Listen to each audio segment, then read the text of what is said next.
I like måte. 3 ganger på en dag. Hvor skal du? Tar bare ferge frem og tilbake.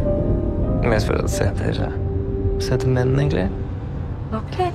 Vi har gått ut I paradisbåten, badet, og så lå vi på en Det kunne jeg gjort. Kunne jeg gjort. Jeg har hatt en pasient, psykolog. Oi, tenker jeg også. Oi. Det sånn at dette kommer til å ende I en seksuell sammensmeltning mellom alle 3? Altså en trekant da, rett og slett. For det skjer jo. Fordi jeg så pen?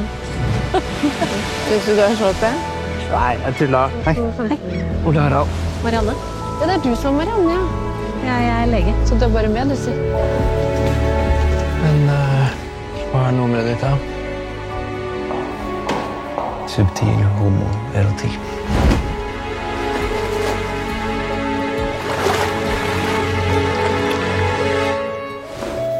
Jeg kan høre Stein synge. Jeg kommer ikke over det, Marianne. Rett fra å kline med geologen og ligge med snekkeren, liksom. To see how much I miss you. Flip a dime to tell if you and I will rhyme.